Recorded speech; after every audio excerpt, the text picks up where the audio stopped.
আজ তোমাদের সঙ্গে শেয়ার করবো তান্দ্রাবংয়ের গল্প। আজকের ডেটে 2025-এ দাঁড়িয়ে যদি এটা খুব হাইপড একটা অফবিট ডেস্টিনেশন কালিম্পংয়ের, তবে এখানে আমি গিয়েছিলাম 2017 সালে।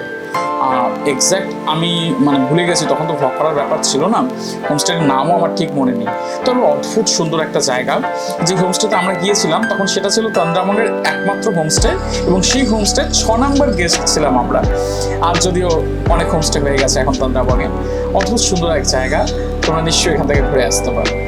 তান্দ্রাবংয়ে ঘুরতে গিয়ে পেয়ে গিয়েছিলাম সুন্দর পাহাড়ি ঝর্ণা আর মিষ্টি নেপালি বন্ধু।